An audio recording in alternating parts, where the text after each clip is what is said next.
And of course, what do teenagers do when other teenagers have been killed? We throw a motherfucking party. Y'all, I couldn't stand none of these teenagers. Get teenagers out of my slashers now. Get them out of them. Hello, beautiful people. I'm Nikki, and in this video, I will be discussing the new Netflix movie Time Cut, the slasher teen slasher about a high school student who accidentally travels back to 2003. Apparently, my teenage years is now really the past. And decides to stop the serial killer who murdered her sister. I cannot believe my teen years are now the time that we're time traveling back to in a sci-fi slasher. But the setting of 2003 would be one of my biggest issues with this movie, and it's a lot of weak issues with this movie. But this might be the weakest spot. I was 17 in 2003, and this is not 2003. Like, the way they do 2003 in this movie, it literally feels like somebody's idea of 2003 who wasn't there. Like, it literally feels like somebody decided to throw a early 2000s themed party who was never there in the early 2000s. Everything felt really over the top. The movie was very heavy-handed with the nostalgia. Making it a point to literally like highlight every little 2000s-esque thing. But I will say the movie feels like one of those cheesy, like generic 2000s teen dramedies. That's what it feels like. But I will say I love the music in this movie because it is all the music that I used to love as a teenager. I was obsessed with that Hilary Duff album, okay? Like, I used to play that album out, so I was very much here for that. But y'all, I couldn't stand none of these teenagers. Get teenagers out of my slashers now. Get them out of them. Because it's not. There's a moment in the movie where one of the teens is like, ew, malls. And I'm like, I know I'm old. I know I'm 40. But do teenagers talk like that? Because I know my life was like, ew, mall. Like, when I was a teenager. Teenagers talk like that? Like, I don't know. Like, the teenagers felt so off for me in this movie. Like, do teenagers really meet a random stranger and spend an hour letting them try on their clothes and give them a makeover? Like, we really had to do the proverbial makeover scene in this movie. It all felt really, really off. The movie was very on the nose and heavy-handed, not only with the early 2000s stuff, but with everything else. So the movie opens with a girl named Summer. Her friends have been killed. And of course, what do teenagers do when other teenagers have been killed? We throw a motherfucking party. But we have a moment where Summer says, am I the only one worried about a serial killer? But then she goes off alone. Ma'am, apparently you're not worried about a serial killer either, because why are you going off by yourself in the darkness? And we have this chase scene where the slasher is attacking Summer, and it is literally the worst chase scene I've ever seen in my life. Because why did it feel like Summer was running and she kept stopping and looking back, like she was trying to give the killer a chance to catch up with her? Like, I was like, girl, if you don't just run, like, why did we kept having those moments? There were a ton of moments where she would literally run, stop, look back, throw something in the way. I'm just like, girl, if you don't just run. Now, the movie is extremely heavy-handed when we are introduced to the character of Lucy, who is Summer's younger sister. And the movie literally shoves down our throats how Lucy is living in Summer's shadow. It's 20 years later. Their parents haven't touched Summer's room at all. They named their new daughter after the dead daughter. Lucy is Summer's middle name. Then we have a scene that makes no sense. So it is the day of Summer's death, and they go out to eat at Olive Garden. Their food has already been brought out to them. So we've already had the moment where we walk into the restaurant, we're seated, we're greeted by the waitress, we place orders. The waitress brings the food and she says, you look so much like her. First of all, do you know how long you're there before your food is brought out by the waitress? The girl is a teenager. She's lived in this town. I'm sure this isn't the first time this waitress has seen her. But now is the moment where you say, you look so much like her. Yo, I was just like, okay, movie. The movie gone movie. It was too much. But also, we end up discovering that Lucy got an internship for NASA in DC. Her parents don't want her to go. This did not make any sense to me because your oldest child, who you seem to love more than your new child, was killed right here at home. So maybe the safest place for your child to be is not here in this town where your other daughter was murdered. Now, we end up going to this barn, which is the site of her sister's murder. The parents are placing something at the site and they ask Lucy, hey, what did you bring? And she's like, oh, I left it in the car. So she goes to just try to rummage through her purse to find something. And this makes no sense. So there's a time machine in the barn where Summer was killed, right? Lucy decides to press the button on the machine. First of all, her walking all the way from the car into the barn to find the time machine made absolutely no motherfucking sense. I hear a noise, I see a light. So, who cares? Like, that made no sense. Then for her to come across the machine and press a button. Girl, you could have just blew up the whole planet. Like, you don't even know what this is. It just really annoyed me there. It just didn't make any sense. There was really no rhyme or reason. But they do make it a point to show us that the name on this machine is the same that is Lucy's dad's job. Like, the same company name. So she gets into this new, like, transported back in time. And immediately she says to herself, I gotta go talk to Mr. Fleming, which is one of her teachers at school. All the ways that the characters got from point A to point B in the movie just literally felt silly. Literally. There is a moment where she goes in her sister's room and suddenly discovers this loose board on the floor with like a note. I thought something was about to transport her to the past. Like, I'm thinking she's literally going to stumble on something.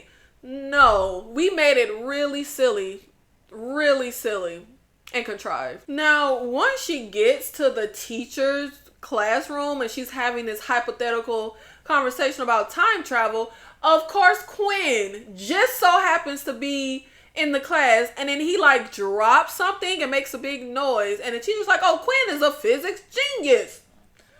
So this is how she ends up meeting Quinn, the physics genius, and also the killer. And I called that he was the killer literally like 5 seconds into the movie. He goes, we're in the when the movie first opens, when Summer goes to get killed, we have this character Quinn, who obviously has a crush on her and likes her, and tries to hand her a letter, but he's kind of dismissed as she just, walks on by. And I literally said, he's the killer. And I knew he was the killer. And the way they set it up, though, makes absolutely, like I said, everything with this movie, with the writing, it's literally just silly.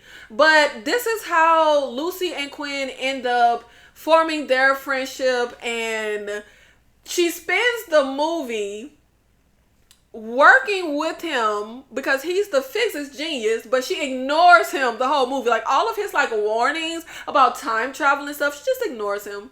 But she tells him she's from the future, and the way she proves it is by showing him her iPhone. And when I tell you, one of the reasons why I hate watching anything with teens is because there's always the stereotypical cardboard cutout teen characters, and there's always the tropes of high school, and there's always the bully trope, and I absolutely cannot stand it. But I do like that in this instance with the bully, Lucy stands up for Quinn when he's being bullied and about to get thrown into the river. Now, Lucy and Quinn are working together to send her back home, but she goes to ask him, if you knew something bad was going to happen, would you try to stop it? And he kept saying, no, you can't alter the past, don't mess with anything. But when I tell you, I got sick of her asking this question, because I guess she was just going to keep asking everybody until she got the answer she wanted, because she asked Quinn, and he tells her, no, don't do anything. Then she asked Summer, and Summer's like, yes, of course I would. But Summer's attitude about who wouldn't want to help, baby, you stood by and you ain't helped when Quinn was getting bullied. So I was so confused by the rest of the movie. She's like, what kind of person? Because we get to a point where she discovers that one of her closest friends are going to get killed. And Quinn is like, we can't do anything. But she's like, what kind of person? Baby, you stood around and let that boy get bullied. So what are you talking about? So we decide to go and try to stop Emmy from getting killed. And we decide to face off with the killer with the flashlight, a crowbar, and a baseball bat. Yeah. So we successfully save Emmy, which we discover that Summer was actually gay and in the closet, and she was in love with Emmy, and they were supposed to both come out, but Summer didn't. And that was the whole debacle with their friendship. Now, Lucy ends up not wanting to save Summer or being hesitant to save Summer, because if Summer lives, she isn't born. Because she goes to ask her parents, who to them, she's just some strange young girl. You ever thought about having other kids? And they're like, nope, we're happy with our one. So really they only had a child because they lost their first one. And she then decides to say, well, I understand why my life has been a piece of crap and why you had much better parents than me and why I was always living in your shadow. Because if I had you in my life, my world would have ended too when I lost you. And I'm just like, no, her parents was terrible. Like, we end up discovering that Quinn's future self is the slasher. He is the killer. So, and this don't make no sense, child. The way they do time travel and parallel stuff in this movie makes absolutely no sense. So, in 2003, Quinn gets dumped in the river, but he was already getting bullied, but he's dumped in the river, and the girl that he has a crush on, Summer, not only dates his bully, but laughs when he gets dumped in the river and turns him down, and nicely, might I add, just telling him that she just doesn't have feelings for him in that way. First of all, she's gay, but he don't know that, but she nicely turns him down. And this turns him into a psycho killer who does not kill the people who actually bullied him. No, he kills the girl who nicely turned down his advances and her friends who had nothing to do with nothing. But it makes no sense because he builds the time machine in Summer's reality in 2024. In that reality, her sister and all those people are dead. So I don't understand how that time machine could be in her reality. That time machine should have been in the reality where Summer was still alive, and he decides to make a time machine and go back in time to kill her. Like, that didn't add up, and it didn't make any sense at all. But we end up having a showdown, and we end up having Lucy and Quinn fall back into 2024, and she kills him.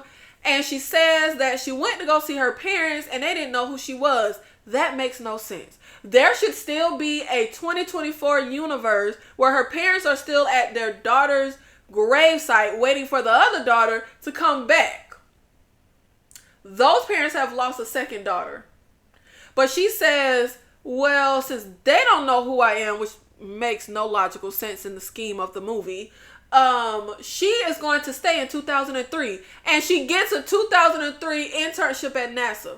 Baby, you ain't got no school transcripts. You don't have a social security number. You don't have any parents. Like, y'all, none of this makes any damn sense.